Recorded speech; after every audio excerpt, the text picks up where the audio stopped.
How are we now? Welcome to the shed. Well, I removed the front tyre off the SV650 wheel and found out that this wheel has come off another SV650 and come from a breakers by the look of it. So a little part of its history is now showing its face. It's obviously been in quite a bad smash if it's had a second-hand wheel. Anyway, back on with the story. Bought these off AliExpress, nice and cheap, about £9. They fit onto the forks with a couple of cable ties, and it just stops the handlebars hitting the tank as they hit the frame first. So nice easy fix. Because the steering stop on the GXXR bottom yoke was fouling with the one on the frame on the SV650, so me being me, took the angle grinder to it and lopped it off. Been playing with my stainless steel welding as well. Made myself a tiny little link pipe and got this exhaust off eBay for 34 quid, which I thought was a bit of a deal. And what I'm going to do is chop it down a little bit, not too much. I don't like stubby exhausts. Probably take about 100mm or 4 inches off it just to fit in with the look of the bike, really.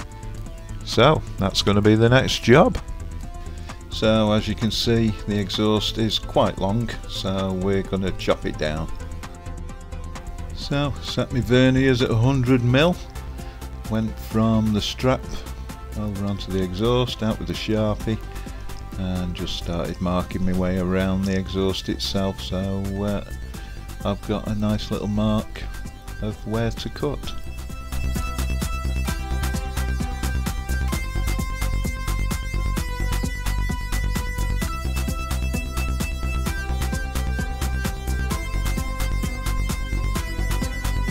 At this point I was thinking, how can I make a straight line around a curve?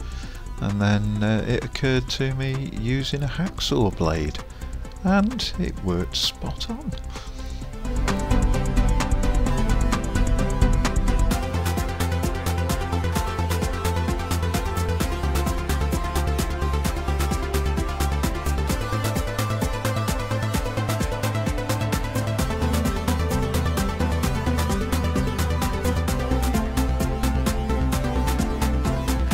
I then marked out the waste part of the exhaust, just in case I forgot.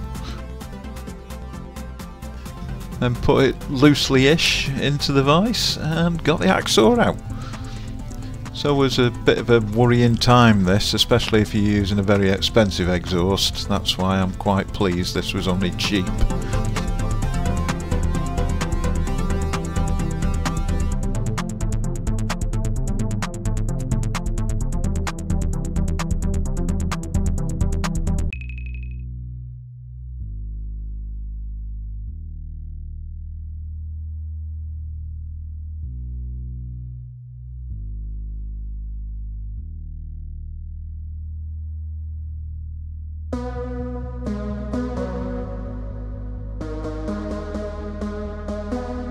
This is where I found out half the teeth were missing on my hacksaw blade. It was quite a difficult little job trying to get through this lot.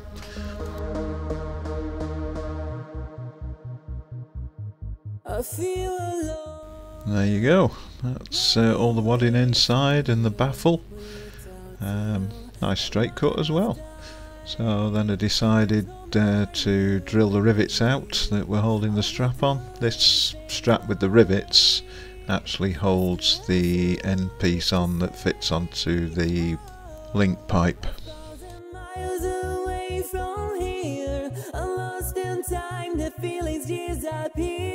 I need someone to hold my hands for my life to make sense.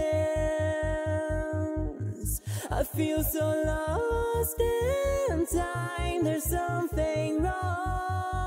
Now it's time to remove the strap, so just use a little chisel, give it a little tap, and it just frees it away from the rivet.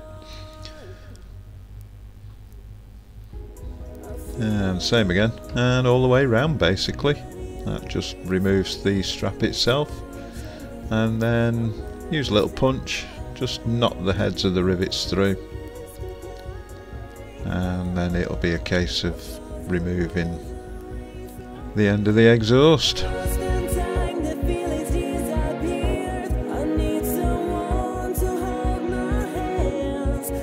Yeah, right, after removing the wadding off this bit, I had to get rid of the baffle part, obviously because it's too long now.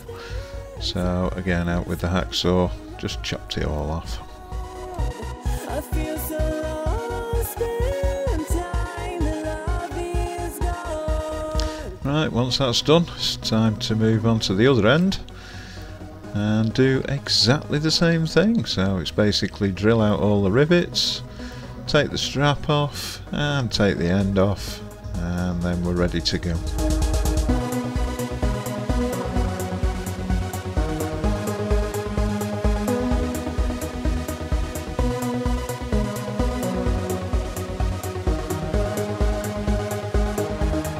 Right, so in theory the baffle should come out of the middle just by giving it a push and a pull. There we go. And I chopped a couple of inches off it, and then it just makes it a lot easier to put the two ends back together again.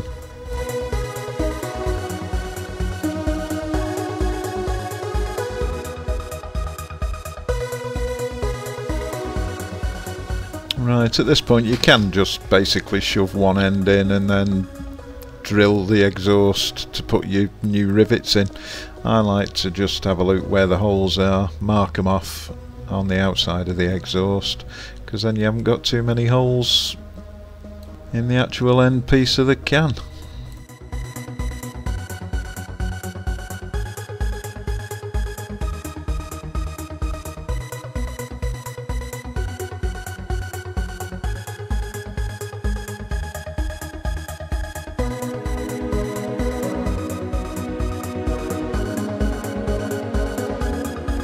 Right, the easiest place to start really is at the exhaust end. Obviously all the holes are still in the same place, so it's just a case of looking at the existing holes and fitting the strap. Quite simple really.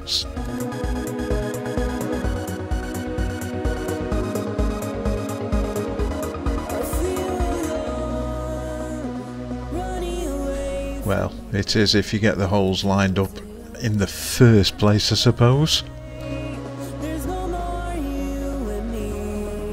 All we do ain't phase my way. I still have some words to say. Oh, 1,000 miles away from here. I'm lost in time, the feelings disappear. Oh look, it goes in now. Oh, clever boy. Life to make sense. I feel so lost. I'll tell you what, these rivets are seriously heavy duty. They were so strong it was unbelievable, and now I've fitted them, I don't really like them. I'm going to have to look for some with some smaller heads, I think.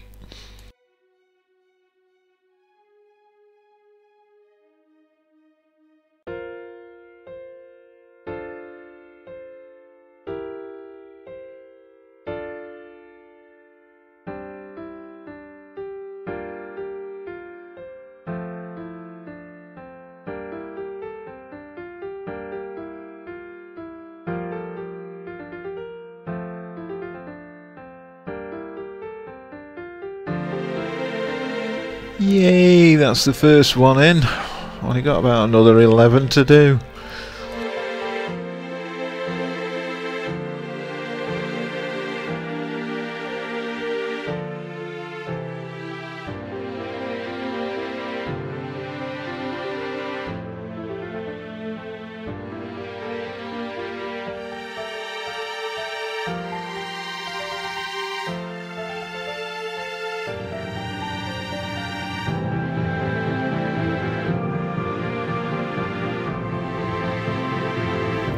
Right, so once one end's done, it's time to do the other end. So it's out with the drill, and we'll drill a few holes where my little black marks were. Hopefully they're in the right place.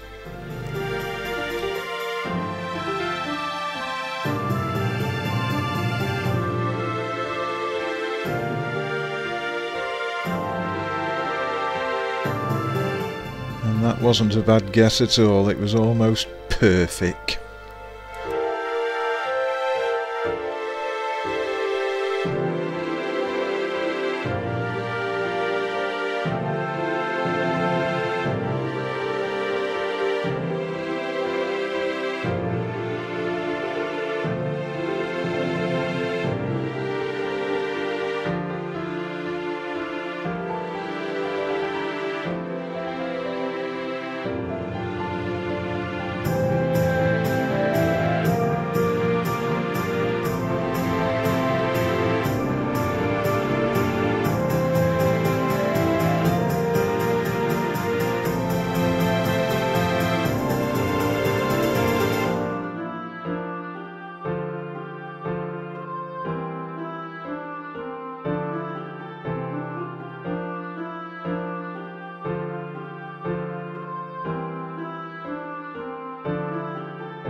Wasn't too pleased with the first one, it didn't really go in properly, but I just carried on and put the other 5 in.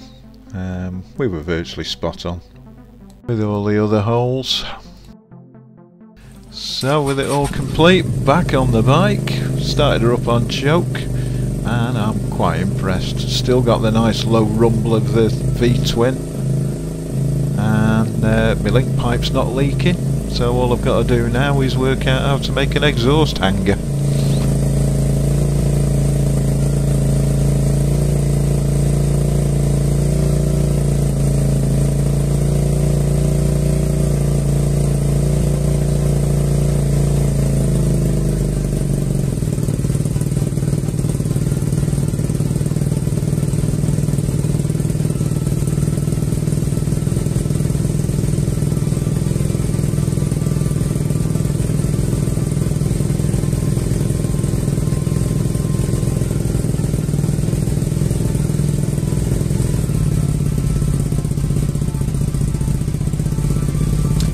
Bit of popping and farting when I took it off choke. I think I might have just taken it off a little bit too soon.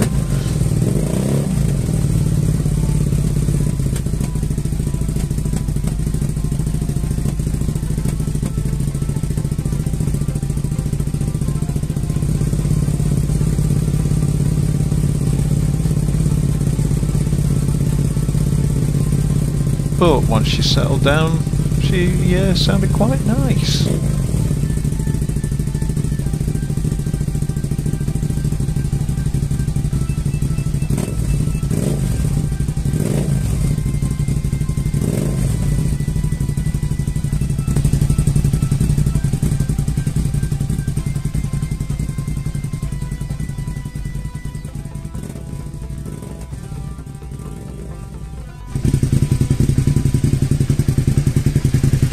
I'm really pleased with the overall result, and looks quite nice actually. Well, I think so. I do think those pop rivets are going to have to go though. All I can say is thanks for listening, thanks for watching, and we'll see you on the next instalment.